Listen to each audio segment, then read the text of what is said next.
Hello, welcome to Casual Veteran Gamer. In this Baldur's Gate 3 video today, we are going to be looking at traders. So some NPCs, in fact I shouldn't have clicked that just now, some NPCs have trader written beneath their name. So you can speak to them and then you can click on an option, something like I'd like to see your wares. It might be slightly different for each different trader and they'll have a range of items. Now the point of this video is to go and look at each of the traders and then see what they restock on upon a long rest. So just a few things about trading first of all, before going and looking at any individual traders. First of all, there are two different methods of doing it. You can click on trade or barter. If you use the trade option, you double click on an item. And before I do that, we can see that the price down here is 13 gold. This is how much this character will sell this item for. So double click and it says plus 13 profit. I sold it for 13 gold.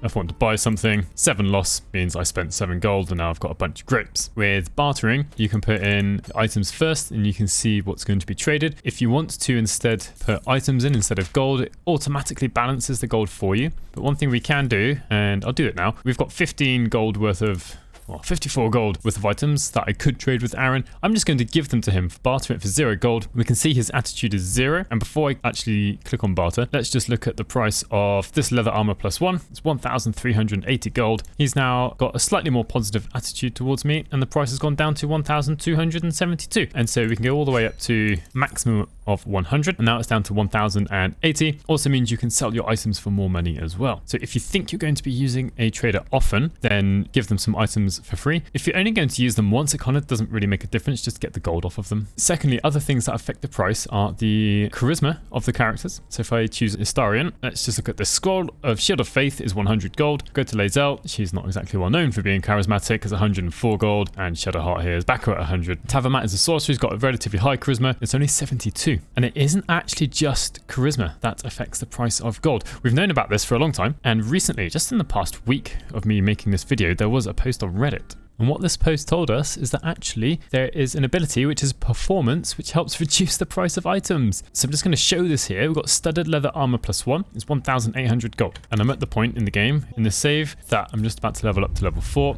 So all I'm going to change is Gale. I'm going to put his feat as, where's it gone? Skilled. I'm going to pick performance and then I don't know, survival and stealth. And then we come back to here, now it's 1,650. It is now cheaper. So if you want to have the cheapest items possible, you'll want to create a character with 20 charisma, which is possible if you use Volo's Eye. Put the attitude of a trader up to 100. Make sure that character has proficiency in performance. And we will have the lowest possible prices and also the highest prices to sell at. Right, I'm going to go back to Aaron and go through the traders kind of probably in the order you'll meet them in the game.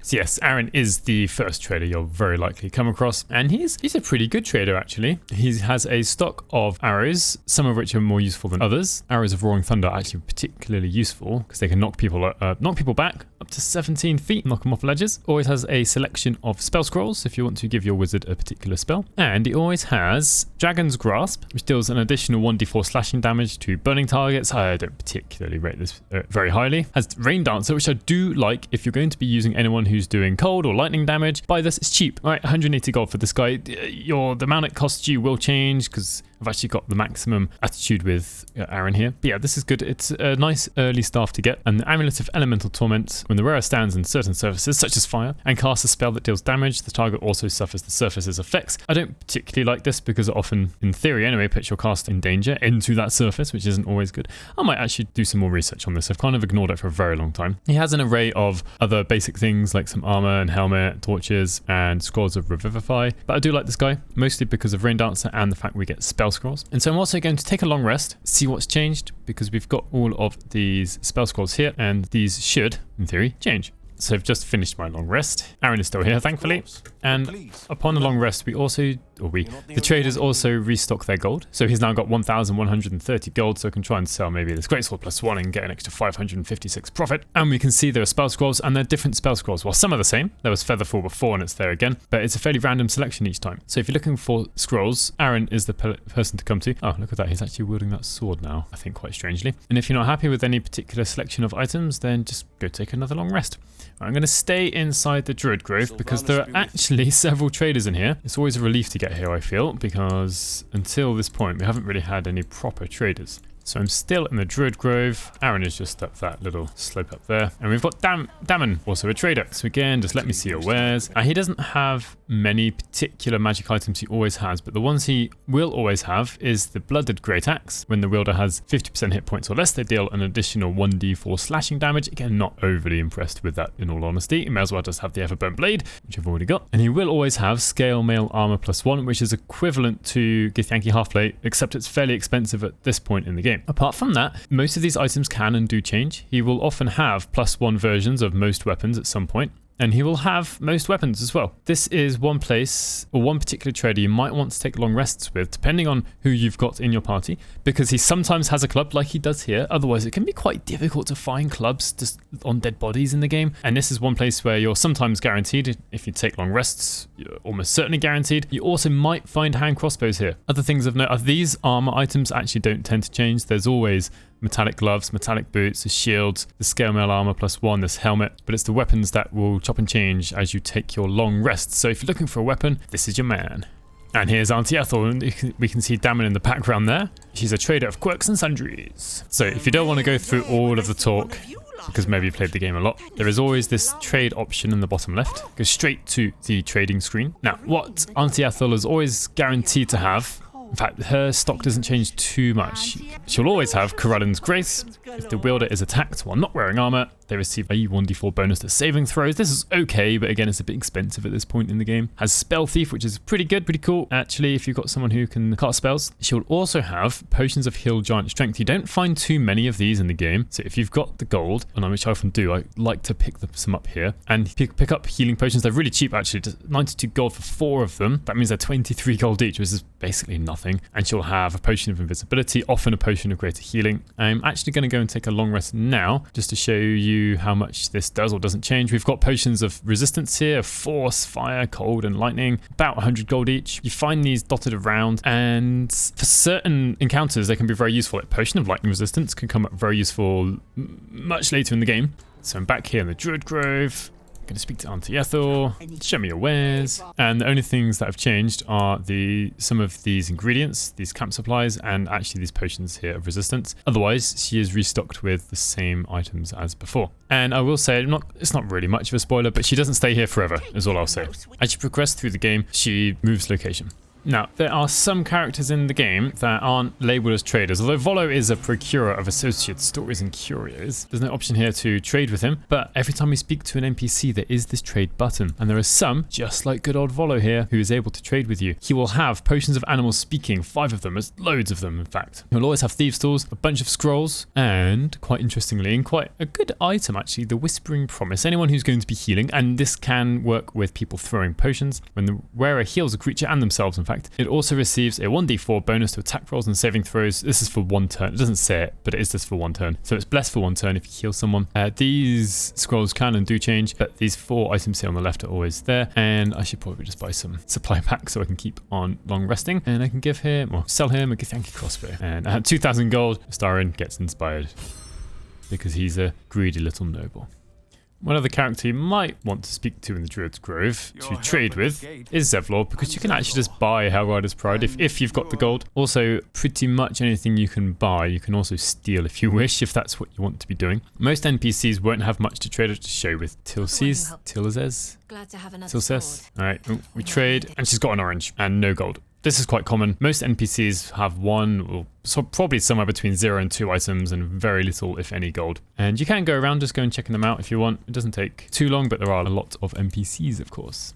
Also in the Druid Grove, there is Mattis, collector of valued objects. Now, he doesn't really have very much use for us. Okay, Thieves' Tools, you might get stuff stolen from you here as well. And he's got kind of a set of funny items, I suppose, joke items, and Tarbell's Guide to Distractions, which is kind of probably what he's been using. He doesn't really sell anything of value, to be honest. He has a bit of gold though, 300, so if you've got stuff to sell and you've run out of traders and you don't want a long rest, perhaps come and speak to Mattis. So inside the Goblin camp, we have Grat the trader. Let's trade with him. Things he always has are the Boots of Aid and Comfort, and that's about it. He also has Corellin's Grace at this point. Strange to think. Oh, he also has the Dumax. Each trick fills the target with chilling dread that prevents it from regaining hit points. Undead creatures also get disadvantage on attack rolls. This is the same effect as Chill Touch. It's actually pretty cool. I don't use it often. It's not too common that enemies actually heal themselves. I mean, they do heal each other, but overall, if they're spending an action just to throw a healing potion at someone else and heal 5 hit points worth of damage, they've pretty much wasted their turn, because you can do more than that amount of damage anyway, and it stops them from hurting you. Anyway, that's a bit of an aside. So we will also have some potions, some torches, some kind of goblin type of weapons. That we've got the goblin bows, the makeshift spears there, and a +1 great axe, great club, and great sword, and some camp supplies, supply packs. These don't change too much upon long resting though. I do just want to point out, if you're ever thinking about getting a great axe +1, don't buy it from Grat. What you can do is in this waterfall behind here, and behind this waterfall here, in this chest, there's a great axe +1 anyway. Do be wary of the trap that's just here. Also inside the Goblin camp is another named trader, Roa Moonglow. It's going to go straight into trading. She has a wide range of items here. This is one of the more useful traders in all honesty, because she has scrolls, she has consumables, potions, she has weapons, armor, can have a hand crossbow, and lots of these will change on a long rest. She has camp supplies, alchemist fire, almost anything you could want, to be honest. What she doesn't have, or any of the traders so far, don't have any potions of speed, sadly. But she does have 1 potion of heal giant strength, which she can restock on. I'm actually going to take a long rest here, just to show you how different her stock can be, or isn't, as the case might be. And actually, just before I take a long rest, I just want to point out one particularly important NPC in your camp. You have a Withers, and actually when you find him in the crypt, you can do this before he meets you in camp. You can just go straight to trade. Now, he is good for selling stuff too. He has 1,000 gold on average, or 1,132. So if you can't find any vendors to sell stuff to, because you can lose lots of these vendors above ground after making some choices and you progress through the story, so sometimes you'd run out of people to sell to. So Withers is coming to our rescue, and you can also buy scrolls of Revivify from him. So maybe I want to sell a halberd. It gives me money, and sell some other stuff, right, as normal. So do make use of Withers. So I'm back here with Roa, and we can see that these spell scrolls have changed. She's now got the Whispering Promise. I don't know if there are like a million, no, like 3 or 4 copies of it. The weapons have changed. The potions are pretty much the same, and we've still got arrows to be sold. So depending on which items you haven't been able to find to buy, Roa Moonglow might be your person to go to. I'm not going to show all of the individual NPCs, but Rurik here on the Risen Road near Karlak is actually quite useful because he has a bomb. And if you end up in a fight against him, it's probably worth buying the bomb off of him first. You'll probably get the gold back later anyway, because it's quite annoying to be used against you, and it's really useful to have some bombs later on. So if you're looking for places to buy bombs, Rurik is one of them. And while we're in the area, there's actually the reason I was coming here, there is actually a trader. Let's go this way. So inside this house here, where you meet Anders, that's his name. One of the small party here is Cyrell. Presume that's how you pronounce her name anyway. And she's a trader. No, stop moving around. Right.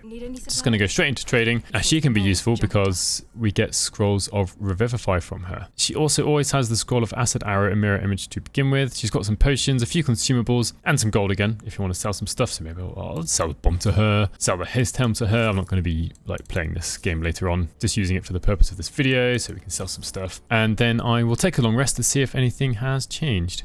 So I'm back here with Sorrel. See what you've got to trade. So she's got the same 2 spell scrolls and the scrolls of Revivify, but these consumables here have moved around a bit. She's now got 2 bombs. It's quite handy to know. Go and buy some more. For that, I'll buy those bombs, and maybe I'll take one more long rest to see if she comes back with more. But the arrows have changed, the potions have changed, but she doesn't actually have a huge selection. She's only really useful if you want to buy these particular scrolls for the most part. She has some potions of healing stock up on them. They're cheap, bonus action to use. You don't need to hoard these guys. Back here one more time. I think the last time I'll speak to her. And she's got a potion of heal giant strength here, so she will carry some potentially useful items, but maybe just 1 or 2 at a time. But again, this is one of the traders that might leave your game, depending on what choices you make.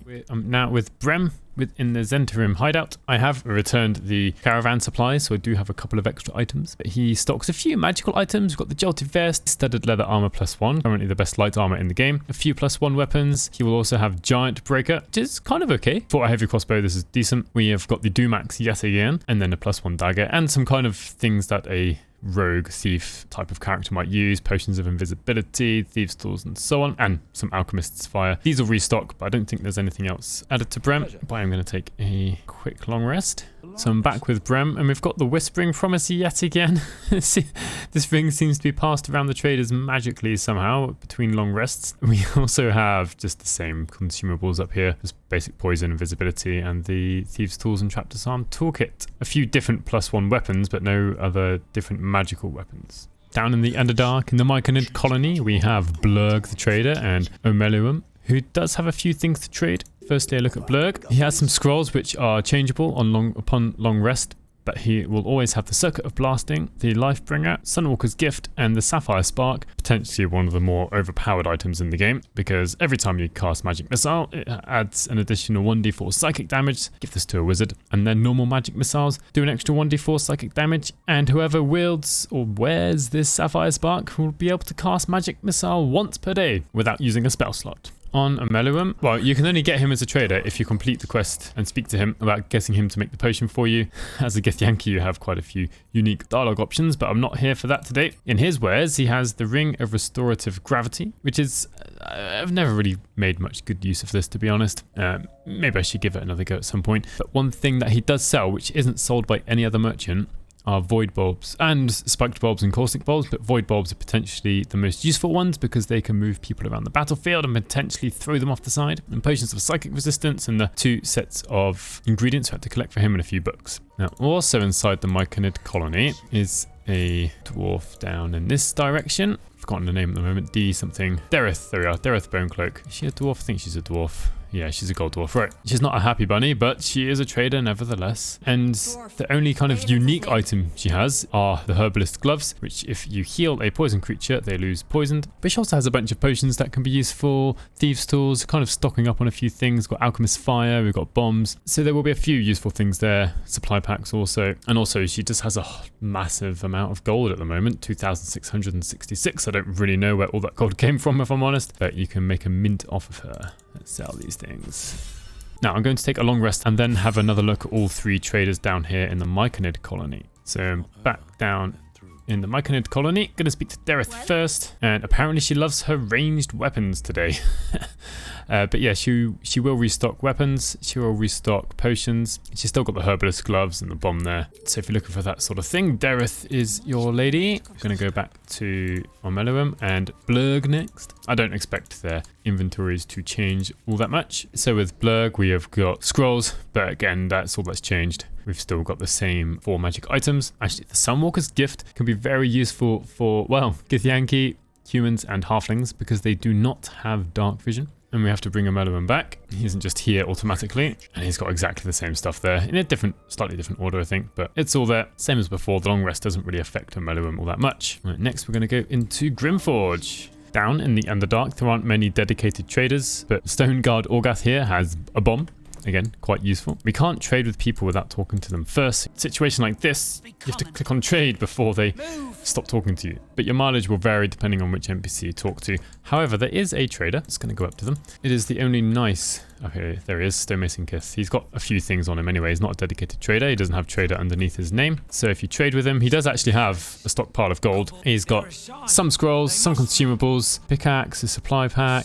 The most useful thing here will be the arrows of Roaring Thunder and the scrolls. But otherwise, not a huge amount on him. Potion of Animal Speaking, which can come in useful in this area. So if you don't have someone who can cast Speak with Animals, pick up this potion instead. Once again, I'm going to take a long rest and then come back and see how he has restocked his shop.